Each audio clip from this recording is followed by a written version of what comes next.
3년 만에 이산가족 상봉이 재개됐지만 상봉 기회를 얻지 못한 실향민들은 애끓는 마음으로 상봉 장면을 지켜봤습니다. 술에 취한 20대가 헤어진 여자친구와 닮았다는 이유로 귀가 중이던 여고생을 둔기로 때리고 달아났다가 경찰에 붙잡혔습니다. 국민연금공단이 전주로 이전한 지 3년이 됐지만 여전히 주요 회의를 서울에서 열면서 이전 효과가 떨어지지 않을까 우려가 커지고 있습니다. 여야가 지역 특화 산업에 대해 규제를 대거 푸는 법안을 처리하기로 합의하면서 전북의 탄소와 농생명 산업의 투자 활성화가 기대됩니다. 여러분 안녕하십니까? JTBC 8시 뉴스입니다. 오늘 3년 만에 이산가족 상봉이 재개됐습니다. 네, 손꼽아 기다렸지만 상봉 기회를 얻지 못한 실향민들은 애끓는 마음으로 TV로 상봉 장면을 지켜봤습니다. 나금동 기자의 보도입니다. 85살 김창섭 할아버지의 눈이 텔레비전 화면에서 떨어지질 않습니다. 일사후퇴 때 누님과 형수들을 북녘 땅에 두고 온 김창섭 할아버지. 3년 만에 재개된 이산가족 상봉에 희망을 걸었지만 이번에도 다음을 기약하게 됐습니다. 68년의 시간이 흘렀지만 한시도 북에 두고 온 가족들을 잊어본 적이 없습니다. 내가 지금 막내라 형수 밑에서만 자랐어요. 또 우리 누님이 하면 큰 누님이 하면 고향에서 못 나오시고 그래서 항상 보고 싶지.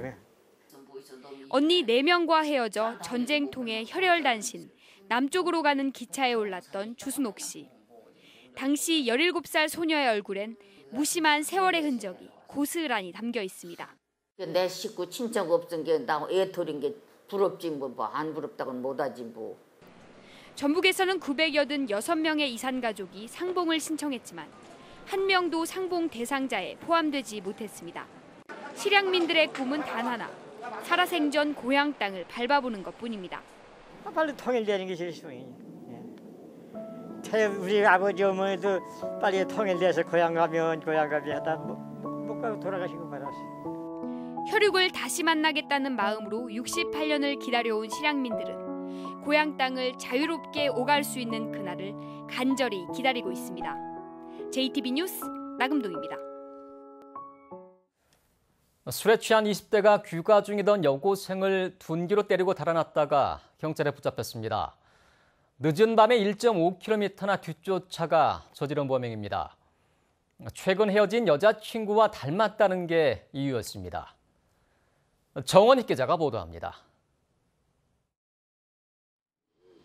늦은 밤 학원 수업을 마친 여고생 2명이 집으로 발길을 옮깁니다. 뒤따르던 한 남자가 거리에서 무언가를 집어들더니 재빨리 이들을 쫓아갑니다. 화면 속 남자는 전주의 한 상점 종업원 24살 문모 씨. 문 씨는 두 여고생이 헤어질 때까지 1.5km를 뒤쫓아간 뒤 17살 A양이 혼자 남자 갑자기 둔기로 머리를 내려쳤습니다. A양이 살던 아파트 입구에서였습니다. 범행 직후 문 씨는 A양이 소리를 지르며 뒤쫓아오자 이 빗달길을 통해 개울을 건넌 뒤 자신의 집 방향으로 달아났습니다. 처음에 소리가 나서 자다 깨서 그 창문을 열고 이제 봤죠. 봤더만 그 아가씨가 그 천변에 내다보고 막 감을 지르고 저기더라고요. A양은 머리를 크게 다쳤지만 생명에는 지장이 없는 것으로 알려졌습니다. 문 씨는 범행 이틀 만에 경찰의 덜미를 잡혔습니다. 왜 1.5km나 따라가셨어요? 황당하게도 헤어진 여자친구와 닮았다는 게 범행 이유였습니다. 닮은 모습을 보니까 또한 술에 취한 상태고 그에 따라서 분노를 느껴가지고 그 주변에 있던 그 적벽들을 주워가지고 경찰은 살인 미수 혐의로 문 씨에 대해 구속영장을 신청했습니다. JTBC 뉴스 정원익입니다.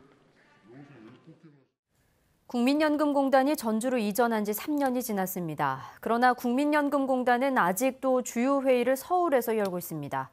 이러한 행태에 대해 이전 초기부터 논란이 많았지만 여전히 바뀌지 않고 있습니다. 보도에 송창용 기자입니다. 지난 17일 국민연금 제도 개선에 관한 공청회가 열렸습니다. 국민연금 보험료 인상과 수급 연령 연장이 논의될 수 있다는 점에서 전 국민적인 관심이 컸습니다. 하지만 공청회 장소는 본사가 있는 전주가 아닌 서울이었습니다. 네, 제도 발전에 관계된 부분과 이제 3대 거대 기금 중에 하나의 국민연금 같은 경우에 기금 운영도 상당히 중요한 부분이라고 봐집니다. 지난달에 열린 국민연금공단의 의결권 행사 지침, 스튜어드십 코드에 관한 공청회도 서울에서 열렸습니다. 국민연금공단은 지난해에도 서울에 별도의 사무실을 설치하고 주요 회의를 서울에서 열어 껍데기 이전 논란이 일었습니다. 지난해 11월 전주에서 국회의원을 지낸 김성주 이사장이 취임했지만 이러한 행태가 여전히 바뀌지 않고 있는 겁니다. 국제 금융도시로 발돋움하기 위한 발판을 마련하겠습니다. 지역과의 상생 방안으로. 그런데 여전히 아직도 복지부나 연금공단의 수뇌부들이 서울 중심의 어떤 그런 한심한 사고에서 벗어나지 못하고 있다라고 하는 것을 반증하는 일이라고 이렇게 생각을 합니다. 한국은행은 국민연금공단 기금운용본부가 이전하면서 한 해 300여 개 거래기관에서 3만 6천여 명이 전북을 찾을 것으로 전망했습니다. 하지만 국민연금공단이 주요 회의를 계속 서울에서 연다면 이전 효과는 크게 떨어지고 금융중심지로 발돋움하겠다는 전라북도의 계획은 차질을 빚을 수밖에 없습니다. JTB 뉴스 송창용입니다. 폭염으로 폐사한 가축을 몰래 매립하는 등 불법으로 처리하는 농가가 있다는 JTB 보도와 관련해 전라북도가 시군에 폐사 가축 처리 상황에 대한 점검을 지시했습니다. 또 가축 재해 보험에 가입한 농가는 폐사한 가축을 처리업체를 통해 매립하고 보험사에서 처리 비용을 받고 있는 만큼 보험사와 업체를 통해 제대로 처리하는지 확인하기로 했습니다. 여야가 지역 특화 산업의 규제를 대거 푸는 법안을 처리하기로 합의했습니다. 전북은 탄소와 농생명 산업의 투자 활성화가 기대되고 있습니다. 권대성 기자가 보도합니다. 지역 전략산업의 규제를 풀기 위해 국회에 제출된 법안은 모두 3개입니다. 규제 프리존 특별법과 지역 특구 특례법 등입니다. 수도권을 뺀 14개 시도의 전략산업과 지역 혁신 특구를 지정해 각종 규제를 과감히 푸는 동시에 재정과 세제까지 지원한다는 내용입니다. 민주당과 자유한국당, 바른미래당 등 여야 3당은 이들 3개 법안을 국회에서 병합심사해 오는 30일 처리하기로 합의했습니다. 전라북도는 법안이 처리되면 탄소와 농생명 산업의 기업 유치에 도움이 될 것으로 기대하고 있습니다. 농사만 지을 수 있는 농업진흥구역에 탄소산업 기업은 입주가 허용되고 김제 민간육종연구단지의 기존 입주업체는 수의계약으로 용지를 살 수 있는 길 등이 열릴 수 있기 때문입니다. 새로운 기업 유치라든지 새로운 신산업으로서 우리가 투자할 수 있는 그런 여력이 커지지 않을까 이렇게 보고 있습니다. 하지만 여야 3당의 합의에도 법안 처리가 순탄치만은 않을 전망입니다. 세부 내용을 두고는 3당 간의 이견이 있기 때문입니다. 또한 정의당이 무분별한 규제 완화라면서 노동계와 시민사회단체는 공공성 훼손을 이유로 3당 합의에 반발하고 있습니다. JTB 뉴스 권대성입니다. 새만금개발공사 출범 시기가 다음 달에서 10월로 한 달 연기됐습니다. 전라북도는 새만금개발공사 사장과 직원 채용 절차가 늦어져 공사 출범 시기가 다음 달 중순에서 10월 초순으로 연기됐다고 밝혔습니다. 새만금개발공사는 세계 본부 80명 정원으로 출범하며 개발이 덜 된 새만금 국제협력용지와 관광 레저용지 매립과 분양을 주도하게 됩니다. 군산시가 성적이 우수한 일부 학생에게만 지원하는 수월성 교육 사업에 대한 전면 개편을 검토하고 있습니다. 세금을 쓰는데 형평성에 어긋나고 실효성이 크지 않다는 분석 때문인데요. 우수인재 유출을 막는다는 이유로 대부분의 지자체에서 비슷하게 운영하는 교육 사업에 변화가 올지 주목됩니다. 보도에 조창현 기자입니다. 격려도 해주시고 그럴 예정이었습니다. 그럼 이런 꾸준한 성과는 아카데미 교육사업 수도권 입시학원에 위탁해 일주일에 이틀간 수능 입시 과목 특강이 이루어지고 있습니다. 대상 학생은 고등학교 입학 성적이 높거나 학교장 추천을 받은 성적이 우수한 학생들입니다. 지난 10년간 군산 지역 2,000명이 넘는 학생들이 혜택을 받았습니다. 인재 유출을 막고 교육 여건을 개선하기 위해 시작한 사업이지만 세금을 일부 학생에게만 지원한다는 형평성 논란과 효과가 적다는 실효성 문제가 꾸준히 제기돼 왔습니다. 시민들께서 이제는 좀 교육 정책의 방향을 좀 변화를 주었으면 좋겠다.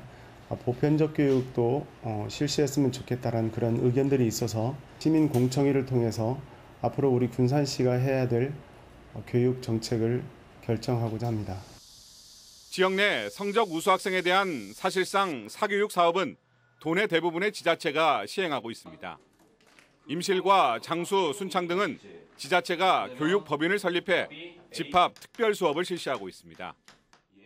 다른 지자체들도 형식은 다르지만 소수 학생들을 위한 수능 특강 중심의 교육 프로그램을 운영하고 있습니다. 교육당국은 대입 전형이 과거와 달라진 만큼 교육 프로그램에 대한 지자체의 발상의 전환이 필요하다는 입장입니다. 학과 중심에서 비교과 중심으로 많이 방향이 바뀌고 있습니다. 그에 따른 다양하고 풍요로운 교육 인프라가 필요한데 지자체에서 이런 인프라를 좀 더 다양하게 구축한다면 입시 위주의 교육 프로그램이 아닌 보편적 평등 교육을 추구해보겠다는 군산시의 시도가 다른 시군의 교육 사업에 어떤 영향을 미칠지 주목됩니다. JTB 뉴스 조창현입니다. JTB 전주방송이 오늘 장수 803에 DTV 중계소를 설치함으로써 장수 일부 지역의 난시청 문제가 해소될 것으로 기대됩니다. JTB 전주방송이 오늘 803 DTV 중계소에서 시험 발사한 전파는 출력 20W로 가정에서는 6-1번 채널로 전주방송을 시청할 수 있습니다. 전주방송의 803 DTV 중계소가 설치됨으로써 장수읍, 산서면, 백운면의 난시청 문제가 크게 개선될 것으로 예상됩니다. 군산 주한미군 병사가 아동 성추행 혐의로 15년형을 선고받은 사실이 뒤늦게 밝혀졌습니다. 미합 중국 공군 형사항소법원은 지난 1월 로버트 J. 켈가드 상등병이 군산 미 공군 제8전투비행단에 근무하던 2012년부터 2013년 사이에 군부대 안팎의 호텔과 기숙사 등지에서 한국인 소년 2명을 성추행한 혐의로 15년 구금형을 선고했습니다. 켈가드 상병은 2014년 새로 옮긴 근무지인 일본에서 청소년 성추행 혐의로 수사를 받다 한국에서 범죄 사실이 드러났습니다. 전주, 익산, 정읍, 완주, 임실, 무주 등 6개 시군에는 폭염경보가, 나머지 8개 시군에는 폭염주의보가 내려져 있습니다. 내일은 가끔 구름 많은 가운데 한낮 기온은 전주와 익산 34도, 군산 32도로 오늘과 비슷하겠습니다. 제19호 태풍 솔릭이 모레인 수요일 밤부터 목요일 저녁까지 이틀간 전북에 직접적인 영향을 미치겠습니다.